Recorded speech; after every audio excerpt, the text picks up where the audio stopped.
राम राम जी। और आप सभी भक्त कैसे हैं? जय श्री कृष्णा, जय श्री राम, जय गौ माता, जय राधे श्याम।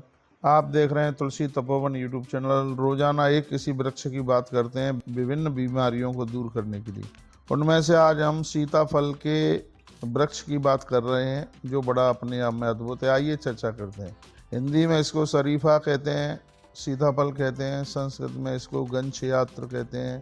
बंगला में इसको आवा और लुना कहते हैं। गुजराती में अनुश कहते हैं। पंजाबी में शरीफा कहते हैं इसे।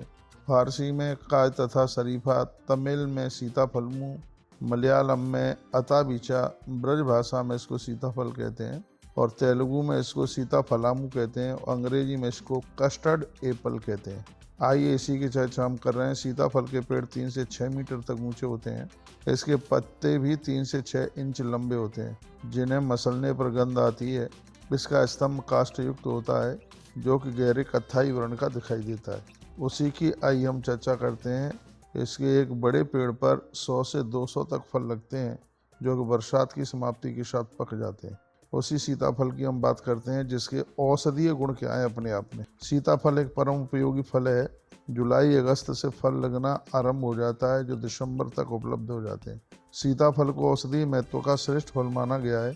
इसके सेवन से पौरुष शक्ति में वृद्धि होती है, बाल काले हो जाते हैं और काले ही रहते हैं तथा शरीर स्वस्थ रहता है। इसके अनेक औषधीय उपयोग हैं, यहाँ पर हम उन्हीं की चर्चा कर रहे हैं और आप उसे सुनिए। सबसे पहले हृदय रोग के रोगियों के लिए सीताफल का सेवन बहुत अत्यंत हितकारी है, क्योंकि हृदय की मांसपेशियों का बल बढ़ाता है और हृदय की दुर्बलता को दूर करता है। यह हृदय के रोगियों के लिए यह बहुत बढ़िया है। सीताफल का सेवन, हृदय रोगियों को सीताफल का यथासंभव सेवन करना चाहिए। इसके गूदे का शरबत बनाकर पिया जा सकता है। यह शीत प्रकृति का फल है। दूध पीते बच्चों में शक्तिवर्धन हेतु, बढ़ते बच्चों और दूध पिलाने वाली माताओं को शहद के साथ सीताफल का गूदा खाने से बहुत शक्ति मिलती है। इसके सेवन से माताओं के दुग्ध में विशेष पौष्टिक तत्वों का समावेश होता है, जो कि बालक के लिए उपयोगी है। सीधी सी बात है, जिन माताओं ने बहनों ने बच्चों को जन्म दिया है, तो उनको दूध छाती में उतर के आवे, उसके लिए सीताफल का सेवन किया जाता है। इसमें शहद के साथ सीताफल का जो गूदा है, उसको खाने से शक्ति बढ़ती है और छाती में दूध उतर के आता है।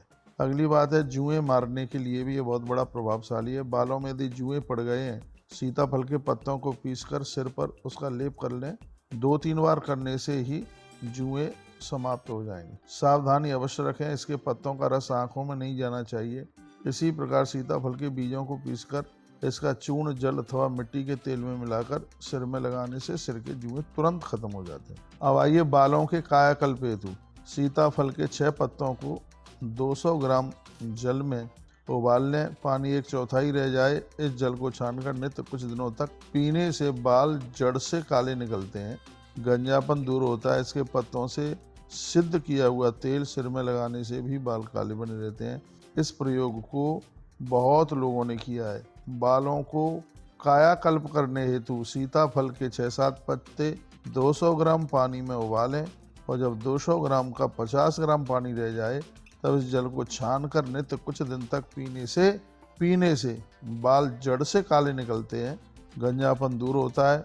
इसके पत्तों से सिद्ध किया हुआ तेल सिर में लगाने से भी बाल काले होते हैं। इस प्रयोग को बहुत लोगों ने आजमाया है। अगली बात है, केश स्वास्थ्य हेतु डॉक्टर्स लोग भी ये लोग बात मान गए हैं। सीताफल का नित्य सेवन करने से बाल भंवरे के समान काले होते हैं। साथ ही ये पेट के हानिकारक कीड़ों को भी नाश कर देता है। बेचैनी दूर करने में सीताफल के गूदे का शरबत बनाकर पीने से ज्वर में प्यास शांत रहती है और बेचैनी दूर रहती है। फोड़े फुंसियों के निवारणार्थ पके हुए सीताफल के गूदे को पीसकर कच्चे फोड़े के ऊपर लगा लें, वह जल्दी पककर फट जाएगा। ये इसकी बड़ी महिमा है। मांसपेशियों की कमजोरी में भी पके हुए सीताफल के सेवन से मांसपेशियों में भी ताकत बढ़ती है, इसलिए प्रत्येक व्यक्ति को इसका सेवन करना चाहिए। कमजोरी दूर करने के लिए सीताफल खाने से कमजोरी दूर होती है, शरीर का बल बढ़ता है। किसी भी कारण से जिनके शरीर में कमजोरी आ गई है अथवा कार्य करने की क्षमता घट गई है, थकान हो जाती है, उनके लिए इसका सेवन परम हितकारी है। त्रिदोषों में, त्रिदोष क्या है? वात, पित्त और कफ, ये 3 दोष है। सीताफल वायु तथा रक्त पित्त के असंतुलन को नष्ट करने वाली है। अतः शरीर में इन तत्वों का अधिकता होने पर इसका सेवन हितकारी होता है। गठिया तथा सभी प्रकार के स्नायु जनित रोगों में पके सीताफल का सेवन विशेष रूप से लाभदायक है। यदि गठिया का दर्द है तो पका हुआ सीताफल लीजिए, इससे गांठों का दर्द बिल्कुल दूर हो जाएगा। ये सीताफल की बहुत बड़ी ये विशेषता है। अब इसको कुछ पूजा पाठ में भी लिया गया है। जिस कन्या का विवाह नहीं हो पा रहा है उसे छोटे बच्चों को गुरुवार के दिन सीताफल खिलाने से विवाह की बाधा दूर हो जाती है। छोटे छोटे बच्चों को गुरुवार को बुलाया जाए, उन्हें सीताफल का गूदा काट काट करके दिया जावे। नहीं, सीताफल अलग है, यही सीताफल है तो इसका इतना बड़ा प्रभाव है। कार्तिक मास में देवी माँ को सीताफल अर्पित करने से माँ बड़ी प्रसन्न होती है। तो ये सीताफल बहुत ज़्यादा अद्भुत है। इसमें ज्योतिषी महत्व भी है। दीपावली पर लक्ष्मी पूजा के समय सीताफल को शामिल करने से घोर दरिद्रता दूर होती है, माँ लक्ष्मी प्रसन्न होती है। इतनी बड़ी महिमा है। जो विशेष फल है उनमें सीताफल का नाम आता है। ठीक है, विशेष बात मैं निवेदन करूंगा, सीताफल के अधिक मात्रा में सेवन करने से आमाशय को नुकसान हो सकता है, इसलिए इसको थोड़ा लिमिट मात्रा में लीजिएगा।